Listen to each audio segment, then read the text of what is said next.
Okay. Happy Saturday. Happy Saturday. I feel like I have to tell us what the day is and what the weather report is. So it looks a little gray outside today, but a little more humid than hot. So that's a good thing. Air conditioning doesn't work as hard. I'm still freezing in my house though, so I have to wait till my husband goes to work and then I can turn the air conditioning back so it's not so cold. Trials and tribulations of sharing space. So I will just stay bundled up in my meditation jammies and my Zen shawls or my meditation shawls, and I'll be good to go.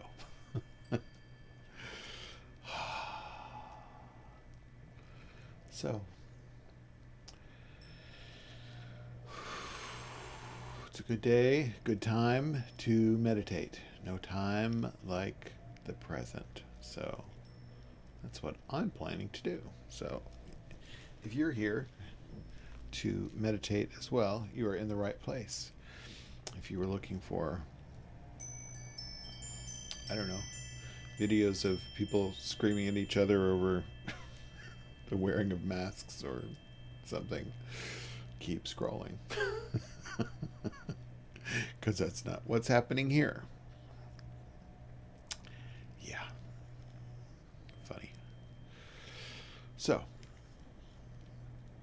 meditation is what we're going to do today, and we're going to bring our attention, as always.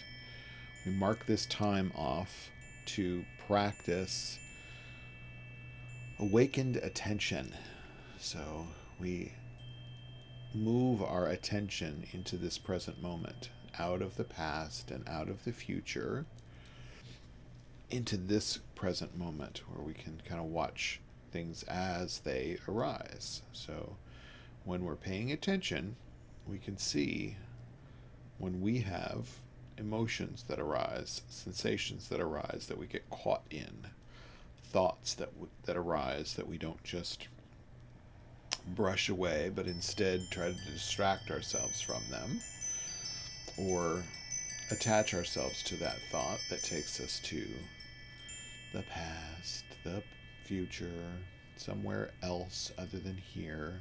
Sometimes even just a mundane thoughts like who invented carpeting or shoelaces. Who knows? But our attention gets diverted so very often that it's become just a conditioned response. So we're retraining that conditioned response by awakened awareness. And when we are experiencing stimulus, instead of just having an unconscious response, we're having a conscious and mindful response. We can see what actually needs our attention and what needs to be just left to do what it does. I like to sit in a space that is unchanged by the stimulus. That's really consciousness. So when we focus on our conscious self, we can see all of those other things, and I visualize and picture them kind of like Tigger from Winnie the Pooh that bounces on his tail. And wonderful thing about Tigger's is wonderful things. Bouncing, bouncing, bouncing, bouncing, bouncing over there. I'm sorry. Bouncing over there, bouncing over there, bouncing over there. That's anger. That's boredom. That's depression. That's anxiety. That's response. That's response. There's a thought. Things just sort of moving around, and I can just let them do their own thing without getting engaged, trying to control them, trying to grab onto them or push them away. Instead, I just sit in my very neutral space of just consciously seeing them, seeing myself as human, seeing myself as human responding to stimulus. So instead of having unconscious response to stimulus, we can see it for what it is and make wiser choices that affect our karma. So when we react badly, when we react unskillfully, it sets forth a little bit of karma. So you can think about that like dropping a pebble in a pool, and that ripple makes it all the way to the edge and then bounces back and comes back to the center. And that's when you kind of get hit by the negative effect of that karma. So if we can be consciously engaged with our responses, then we have essentially minimized the negative karma and its imprint and result.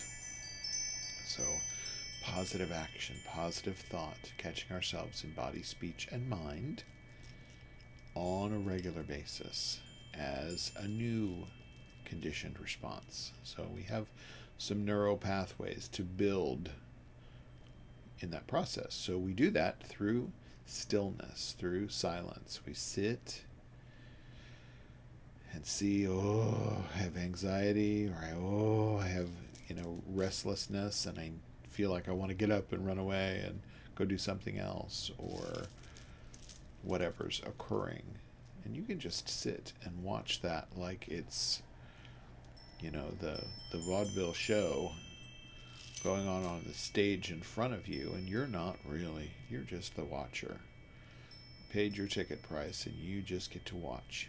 You don't have to be in the center of it. So that's how I visualize it, and it's helpful.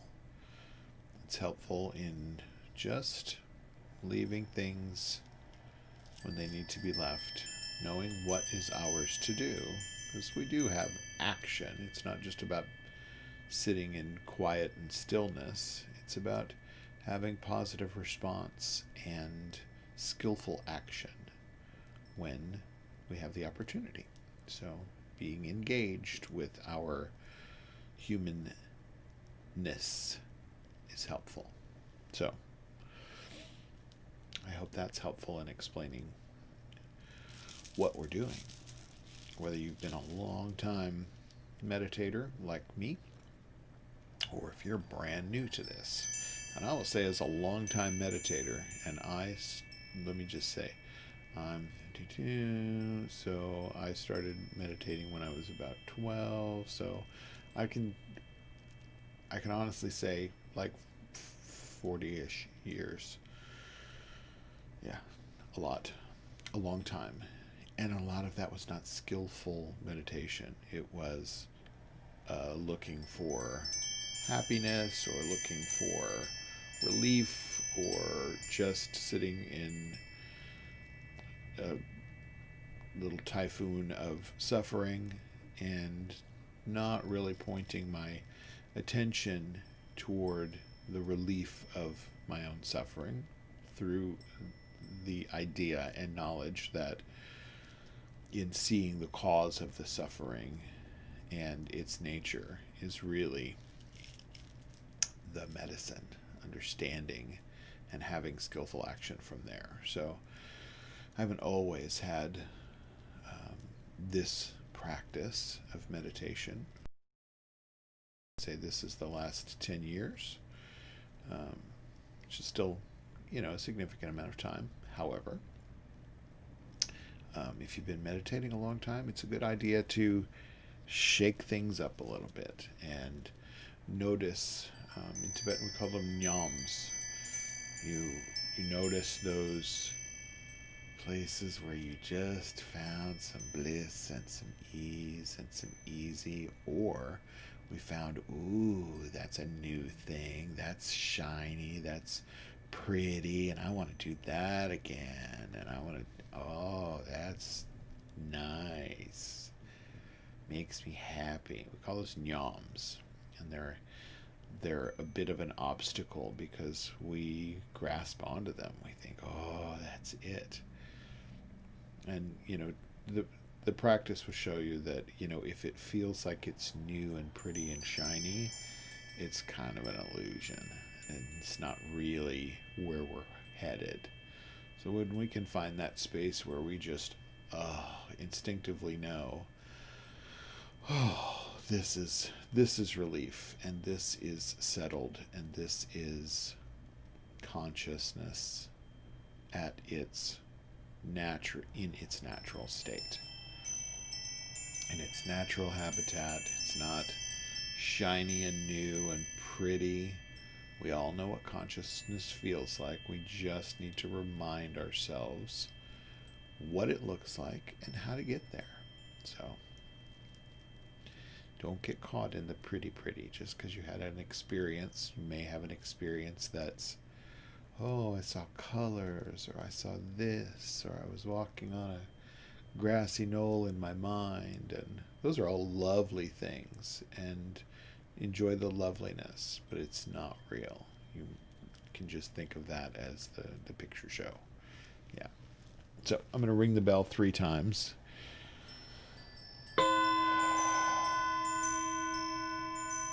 Allow that sound and vibration to call you and your attention to your seat.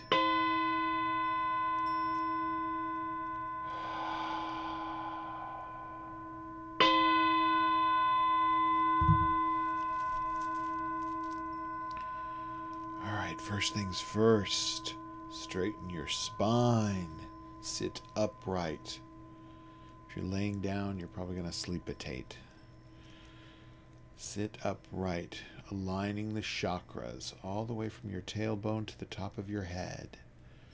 Aligning.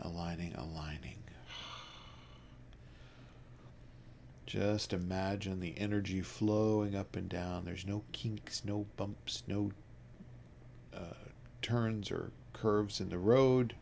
Straight as an arrow. Not too tight, not too loose, just straight.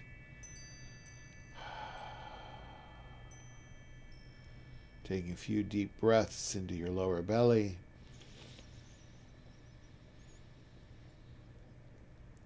Feeling the expanse of your lungs as you breathe in.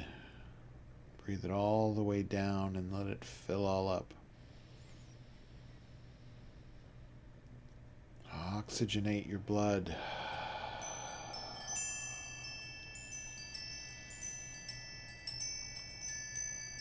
Let that energy move throughout your body, throughout your veins.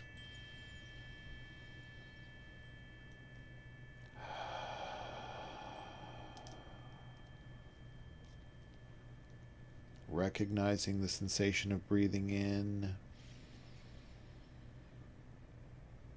And just resting and releasing as you release that breath. Relax. Just let that breath come and go.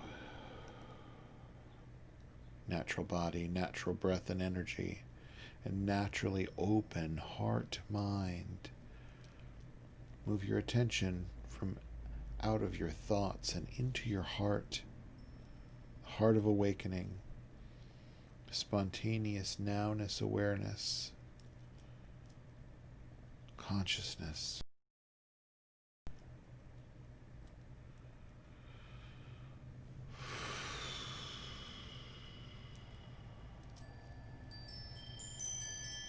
Everything coming and going.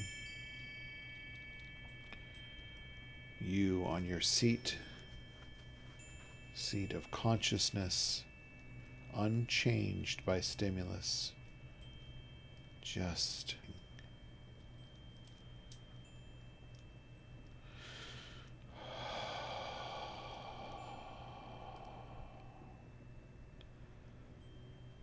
so there's nowhere to go and nothing to do, nothing special to be or become.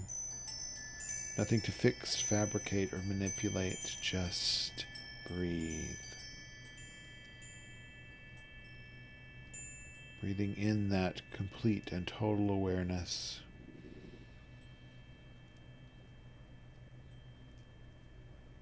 resting.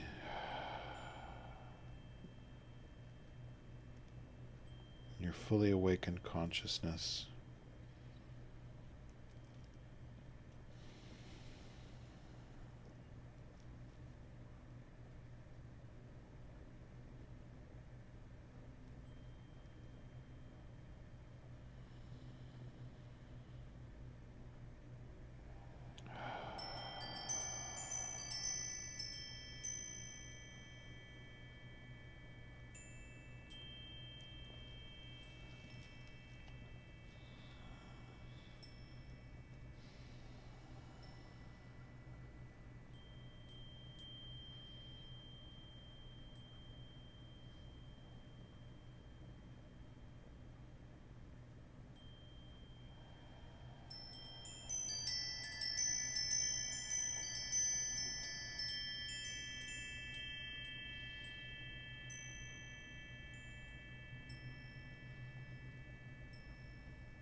So there we have it.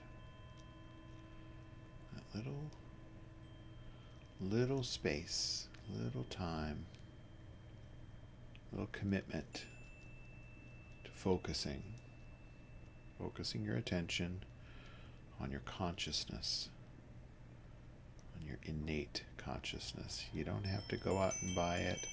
You don't have to develop it. You just have to recognize it and utilize it. Utilize it as a space of unaffected calm.